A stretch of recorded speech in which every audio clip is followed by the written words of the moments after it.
स्वागत है आपका न्यूज एक्सप्रेस में, जहां मिलती है बिहार से लेकर देश और दुनिया की हर बड़ी खबर सिर्फ 20 मिनट में। कमेंट में जरूर बताइए कि आप बिहार के किस जिले से देख रहे हैं। और आज का सवाल, आप इजरायल के साथ हैं या ईरान के साथ? अपनी राय कमेंट में जरूर बताइए।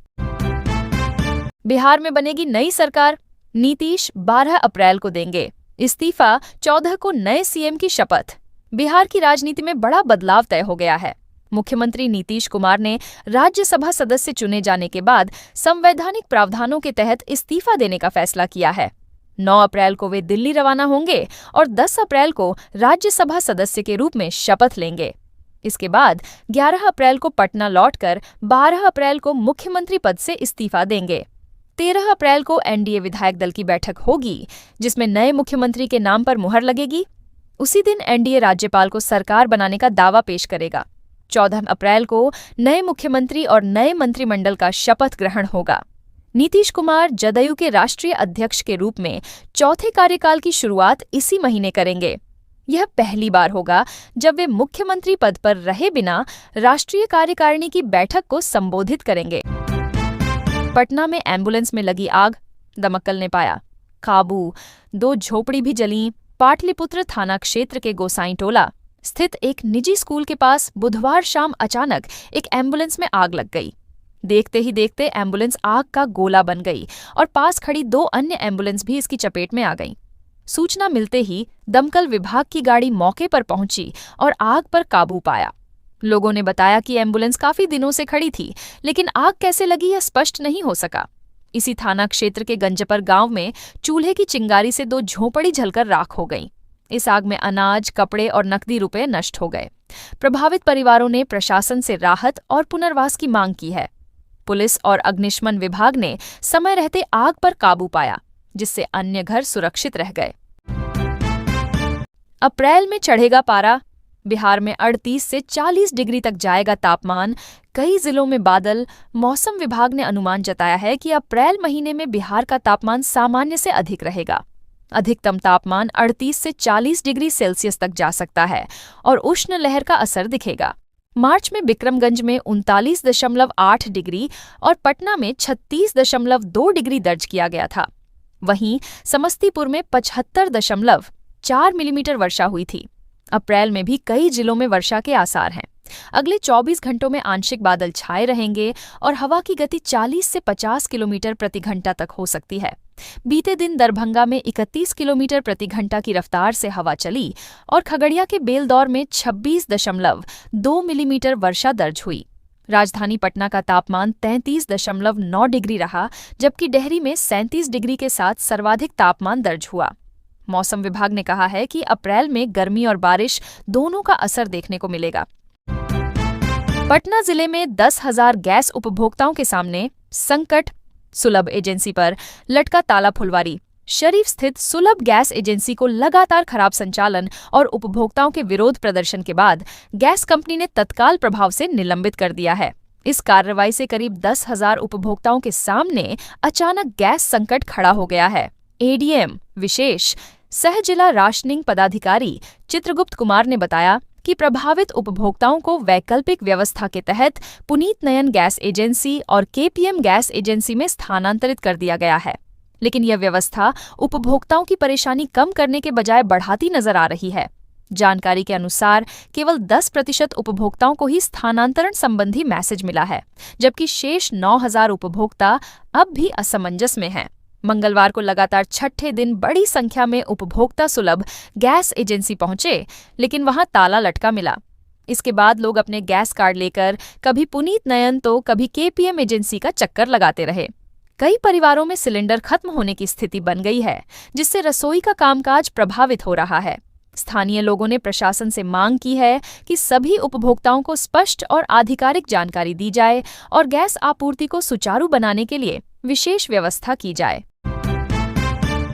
युद्ध तब तक जारी रहेगा जब तक ईरान का अमेरिका को कड़ा संदेश। इजरायल ईरान युद्ध के बीच ईरान ने अमेरिका को कड़ी चेतावनी दी है। ईरानी सेना ने साफ कहा है कि यह संघर्ष तब तक जारी रहेगा जब तक अमेरिका को पछतावा और स्थायी हार का सामना नहीं करना पड़ता। ईरान के शीर्ष सैन्य कमांड सेंटर ने अमेरिकी दावों को खारिज करते हुए कहा कि अमेरिका को ईरान की असली सैन्य ताकत का अंदाजा ही नहीं है। खातम अल अनबिया मुख्यालय के प्रवक्ता ने कहा कि अमेरिका का यह दावा गलत है कि उसने ईरान की क्षमता को कमजोर कर दिया है। उन्होंने कहा कि अमेरिका की खुफिया जानकारी अधूरी है और उसे ईरान की रणनीतिक ताकत का सही अंदाजा नहीं है। ईरान ने दावा किया कि उसके missile system, drone, air defence और आधुनिक तकनीक पूरी तरह सक्षम हैं। प्रवक्ता ने कहा कि आने वाले समय में और भी कड़े और विनाशकारी हमले किए जाएंगे। ईरान का यह बयान ऐसे समय आया है जब क्षेत्र में तनाव लगातार बढ़ रहा है और दोनों पक्षों के बीच हमले जारी हैं। अब सिर्फ यूपीआई पिन डालने से नहीं होगा भुगतान। ऑनलाइन पेमेंट का नया फॉर्मेट ऑनलाइन भुगतान में धोखाधड़ी रोकने के लिए आरबीआई ने बड़ा बदलाव किया है। अब यूपीआई समेत सभी डिजिटल प्लेटफॉर्म से होने वाले लेन देन के लिए 2 स्तरीय प्रमाणीकरण अनिवार्य कर दिया गया है। इसका मतलब है कि अब केवल यूपीआई पिन डालने से भुगतान पूरा नहीं होगा, बल्कि ओटीपी, अंगुली के निशान या चेहरे का सत्यापन भी जरूरी होगा। इससे पिन लीक होने की स्थिति में भी अनधिकृत भुगतान रोका जा सकेगा। आरबीआई ने कहा है कि सभी डिजिटल भुगतान लेनदेन में 2 स्तरीय सत्यापन करना अनिवार्य है। हालांकि इसके लिए किसी विशेष तरीके को अनिवार्य नहीं किया गया है, लेकिन अधिकांश मामलों में एसएमएस के जरिए आने वाले ओटीपी का इस्तेमाल किया जा रहा है। नए नियमों के तहत बैंकिंग ऐप में स्क्रीनशॉट और स्क्रीन रिकॉर्डिंग की सुविधा भी सुरक्षा कारणों से प्रतिबंधित कर दी गई है। विशेषज्ञों का कहना है कि अतिरिक्त सत्यापन व्यवस्था लागू होने से डिजिटल लेन देन में कुछ सेकंड की देरी हो सकती है, लेकिन इससे सुरक्षा और भरोसा बढ़ेगा। माँ उठो ना, हमें स्कूल जाना है। सड़क हादसे में बैंक प्रबंधक सपना कुमारी की मौत से मचा कोहराम नवगछिया नगर थाना क्षेत्र के 4 लेन पर मंगलवार को एक दर्दनाक हादसा हुआ। बाबा विशुराउत सेतु के पास श्रीपुर प्लांट के समीप तेज रफ्तार ट्रक ने स्कूटी को जोरदार टक्कर मारी। स्कूटी पर सवार ग्रामीण बैंक मध्यपुरा की कलासन शाखा की प्रबंधक सपना कुमारी 40 की मौके पर ही मौत हो गई। सपना गोपालपुर थाना क्षेत्र के हरनाथ चेक निवासी शिक्षक चंदन कपूर की पत्नी थी। हादसे के समय वह बैंक जा रही थी। टक्कर इतनी जोरदार थी कि सपना ट्रक के पिछले चक्के के नीचे आ गई। घटना के बाद स्थानीय लोगों ने सड़क जाम कर दिया और अफरा तफरी मच गई। पुलिस ने शव को अनुमंडल अस्पताल पोस्टमार्टम के लिए भेजा। सपना के 2 बच्चे हैं, 8 वर्षीय सौम्या सिद्धि और 5 वर्षीय समर्थ राज। हादसे के बाद छोटे बेटे ने रोते हुए कहा, माँ उठो ना, हमें स्कूल जाना है। इस मासूम की पुकार ने हर किसी को भावुक कर दिया। परिवार और इलाके में शोक का माहौल है। बिहार में बदल गए बिजली बिल के नियम। दिन में सस्ती, शाम को महंगी बिजली विभाग ने time of day TOD tariff लागू कर दिया है। नई व्यवस्था के तहत सुबह 9 बजे से शाम 5 बजे तक बिजली 20% सस्ती मिलेगी। शाम 5 बजे से रात 11 बजे तक बिजली महंगी होगी और रात 11 बजे से सुबह 9 बजे तक सामान्य दर लागू रहेगी। South Bihar power distribution company limited के कार्यपालक अभियंता पंकज कुमार ने बताया कि इस व्यवस्था से उपभोक्ताओं का खर्च कम होगा और बिजली व्यवस्था पर दबाव घटेगा। साथ ही सौर ऊर्जा के बेहतर उपयोग को बढ़ावा मिलेगा। घरेलू उपभोक्ताओं के लिए सामान्य दर 7.42 रुपये प्रति यूनिट है। ऑफ पीक समय में यह घटकर 5.94 रुपये प्रति यूनिट हो जाएगी। शाम के पीक आवर में यह बढ़कर 8.16 रुपये प्रति यूनिट हो जाएगी। व्यावसायिक और औद्योगिक उपभोक्ताओं को 20% ज्यादा दर चुकानी होगी। छिनतई का सोना, ज्वेलर का खेल। मुजफ्फरपुर में 5 गिरफ्तार। दुकान सील। मुजफ्फरपुर पुलिस ने लूट और छिनतई की वारदातों को अंजाम देने वाले गिरोह का पर्दाफाश किया है। ब्रह्मपुरा थानाध्यक्ष विपिन रंजन के नेतृत्व में अहियापुर पुलिस ने शेखपुर ढाब स्थित मां वैष्णो अलंकार ज्वेलर्स पर छापेमारी कर छिनतई के बाद गलाए गए आभूषण बरामद किए। बाइक चेकिंग के दौरान 3 युवकों को धारदार चाकू के साथ पकड़ा गया। पूछताछ में उन्होंने ब्रह्मपुरा इलाके में महिलाओं और राहगीरों से छिनतई की घटनाओं में संलिप्तता स्वीकार की। उनकी निशानदेही पर पुलिस ने ज्वेलर्स की दुकान से पिघला हुआ सोना, 7 मोबाइल और बाइक बरामद की। गिरफ्तार आरोपियों में सीतामढ़ी के मोहित कुमार, नवनीत उर्फ भीम, कुंदन कुमार और शुभम सहनी शामिल हैं। पुलिस ने बताया कि दुकानदार कृष्ण कुमार तुरंत जेवरों को गला देता था ताकि पहचान छिपाई जा सके। मां वैष्णो अलंकार ज्वेलर्स को सील कर दिया गया है। सिटी एसपी मोहिबुल्ला अंसारी ने कहा कि गिरोह का नेटवर्क बड़ा था और आगे भी जांच जारी है। जगदीशपुर में मुख्य पार्षद के घर भीषण आग, लाखों की संपत्ति जली। जगदीशपुर नगर पंचायत के मुख्य पार्षद संतोष कुमार यादव के मकान में गुरुवार सुबह भीषण आग लग गई। आग इतनी तेज थी कि दमकल की 3 गाड़ियों को घंटों मशक्कत करनी पड़ी। स्थानीय लोग मौके पर जुट गए और अफरा तफरी मच गई। आग बुझाने के प्रयासों के बावजूद घर में रखा अनाज, घरेलू सामान और इलेक्ट्रॉनिक उपकरण जलकर राख हो गए। हालांकि किसी के जान माल का नुकसान नहीं हुआ और परिवार के सभी सदस्य सुरक्षित बाहर निकाल लिए गए। प्रारंभिक जांच में आग लगने का कारण बिजली का शॉर्ट सर्किट बताया गया है। मौके पर एसडीएम संजीत कुमार, एसडीपीओ राजेश कुमार शर्मा, पूर्व विधायक राम विशुण सिंह लोहिया समेत कई अधिकारी और जनप्रतिनिधि पहुंचे। घटना ने पूरे इलाके में दहशत और अफरा तफरी का माहौल बना दिया। गोपालगंज में डॉक्टरों का कमाल, 70 वर्षीय महिला के पेट से निकाला 11 किलो का ट्यूमर। गोपालगंज जिले के भोरे प्रखंड में चिकित्सा विज्ञान ने एक बार फिर चमत्कार कर दिखाया। खजुराहो स्थित गिरिजा शंकर हॉस्पिटल में डॉक्टरों की टीम ने 70 वर्षीय केहुली देवी के पेट से 11 किलो का विशाल ट्यूमर निकालकर उन्हें नई जिंदगी दी। परसौनी गांव निवासी परशुराम बिन की पत्नी केहुली देवी कई वर्षों से पेट दर्द और भारीपन की समस्या से जूझ रही थीं। ट्यूमर इतना बड़ा हो गया था कि उनका चलना फिरना और सांस लेना भी मुश्किल हो गया था। कई अस्पतालों ने उम्र अधिक होने के कारण ऑपरेशन से हाथ खड़े कर दिए थे। अंततः उन्हें गिरिजा शंकर हॉस्पिटल में भर्ती कराया गया।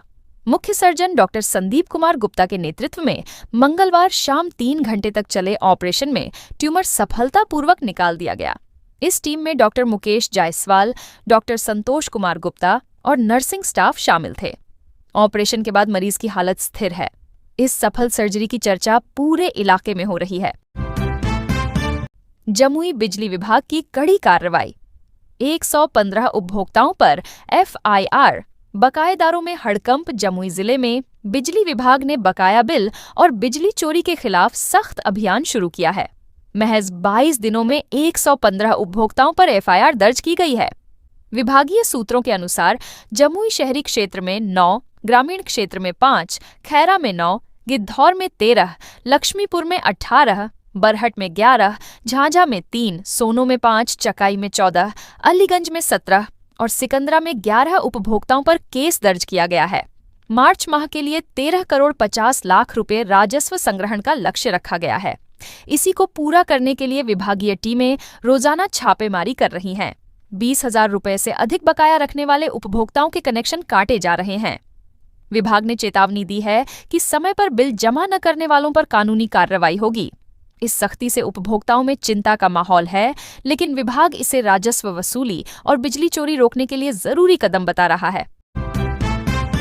बिहार में प्रीपेड मीटर उपभोक्ताओं के लिए खुशखबरी, 2D टैरिफ लागू। दिन में सस्ती हुई बिजली। बिहार राज्य विद्युत नियामक आयोग ने स्मार्ट प्रीपेड मीटर वाले उपभोक्ताओं के लिए 1 अप्रैल 2026 से time of day TOD tariff लागू कर दिया है। नई व्यवस्था के तहत सुबह 9 बजे से शाम 5 बजे तक बिजली की दरें करीब 20% कम कर दी गई हैं। इस दौरान वॉशिंग मशीन, पानी की मोटर, आयरन और अन्य भारी उपकरण चलाने पर बिल में राहत मिलेगी। शाम 5 बजे से रात 11 बजे तक बिजली लगभग 10% महंगी होगी, जबकि रात 11 बजे से सुबह 9 बजे तक सामान्य दर ही लागू रहेगी। आयोग ने कहा कि इस व्यवस्था का उद्देश्य सौर ऊर्जा के उपयोग को बढ़ावा देना और पीक समय में बिजली की मांग को संतुलित करना है। 125 यूनिट तक मुफ्त बिजली की सुविधा पहले की तरह जारी रहेगी। उपभोक्ताओं ने इस फैसले को राहत देने वाला कदम बताया है। उनका कहना है कि इससे न केवल बिल में कमी आएगी, बल्कि उपयोग की आदतों में भी सकारात्मक बदलाव होगा। सिवान के महाराजगंज में भूमि विवाद, पुलिस पर पथराव। 2 पुलिसकर्मी घायल। महाराजगंज थाना क्षेत्र के रामापाली गांव में मंगलवार रात भूमि विवाद सुलझाने गई पुलिस पर पथराव कर दिया गया। विवाद राघव कुमार और पारस यादव के बीच लंबे समय से चल रहा था। मंगलवार शाम दोनों पक्षों में लाठी डंडे और ईंट पत्थर चलने लगे। सूचना पर थानाध्यक्ष विजय कुमार चौधरी, महिला एएसआई सीमा कुमारी और पुअनी ललन सिंह समेत पुलिस बल के साथ मौके पर पहुंचे। पुलिस ने बीच बचाव करने की कोशिश की तो पारस यादव के पक्ष के 10 से 15 लोग उलझ गए और महिला पुरुषों ने मिलकर पुलिस पर पथराव कर दिया। इसमें महिला पुलिसकर्मी समेत 2 पुलिसकर्मी घायल हो गए। बाद में एसडीपीओ अमन अतिरिक्त बल के साथ पहुंचे और पथराव कर रहे लोगों को खदेड़ दिया। थानाध्यक्ष के आवेदन पर 13 नामजद लोगों के खिलाफ प्राथमिकी दर्ज की गई है। पुलिस ने कहा कि अभियुक्तों की गिरफ्तारी के लिए छापेमारी जारी है। पटना बेतिया फोरलेन प्रोजेक्ट को रफ्तार। 13 मौजों में भूमि अधिग्रहण नोटिस जारी होगा। पटना से बेतिया को जोड़ने वाले प्रस्तावित फोरलेन सड़क परियोजना में भूमि अधिग्रहण की प्रक्रिया अंतिम चरण में है। पश्चिम चंपारण जिले में 13 मौजों की पहचान कर ली गई है और जमीन मालिकों को जल्द नोटिस जारी किया जाएगा। इसके लिए सरकार ने करीब 9 करोड़ 35 लाख रुपए की राशि स्वीकृत की है। ये फोरलेन सड़क पूर्वी चंपारण के अरेराज से होकर बेतिया तक बनेगी, जिसकी लंबाई करीब 42 किलोमीटर होगी। यह सड़क कई प्रमुख इलाकों को जोड़ते हुए क्षेत्रीय कनेक्टिविटी को मजबूत करेगी। जिन मौजों को चिन्हित किया गया है उनमें पश्चिम करगहिया, मथौली, हाटसरैया, भरपटिया, गुरवलिया, विश्वास, टोला विशुनपुर, पकड़िया, विशुनपुर, धूमनगर, टोला सनसरैया, जमुनिया, जगदीशपुर और विशंभरपुर शामिल हैं। भूमि पर मौजूद संरचनाओं और पेड़ों के लिए अलग से मुआवजा तय किया गया है। अधिकारियों ने भरोसा दिलाया कि किसानों को उचित और पारदर्शी मुआवजा मिलेगा।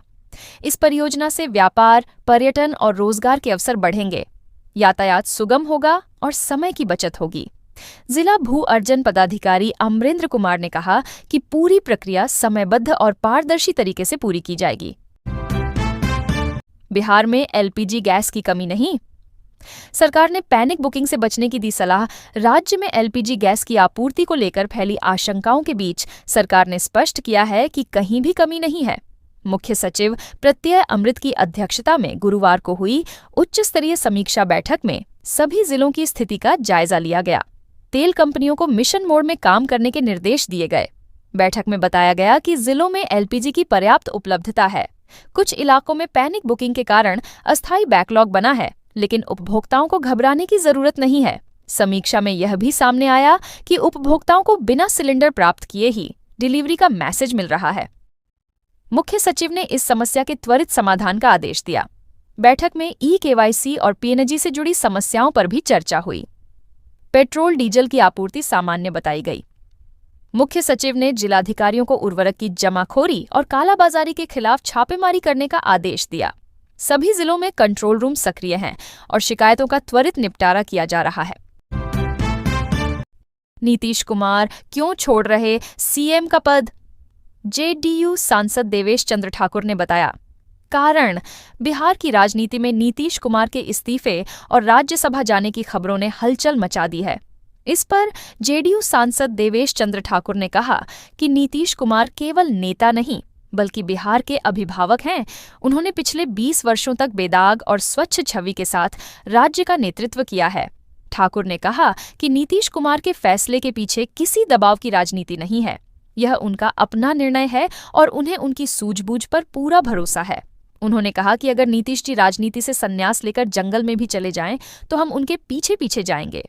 उन्होंने यह भी कहा कि नीतीश कुमार हमेशा वंशवाद की राजनीति के खिलाफ रहे हैं और कभी अपने परिवार को आगे नहीं बढ़ाया। भाजपा और जेडीयू के रिश्तों पर उन्होंने विश्वास जताया कि गठबंधन मजबूत है और अगला मुख्यमंत्री कोई भी बने, एनडीए का रोड मैप जारी रहेगा। बिहार में हीटवेव का अटैक। तापमान 40 डिग्री तक पहुंचने की आशंका।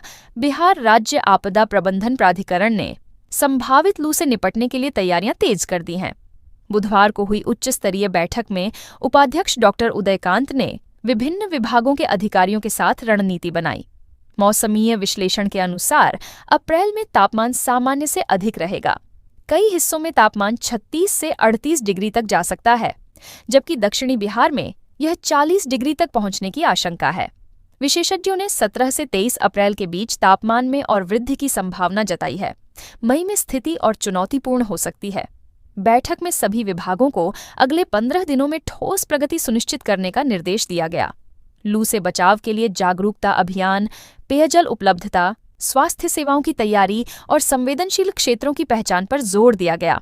स्वास्थ्य विभाग को हीटवेव से जुड़ी बीमारियों की पहचान और रिपोर्टिंग प्रणाली मजबूत करने का आदेश दिया गया।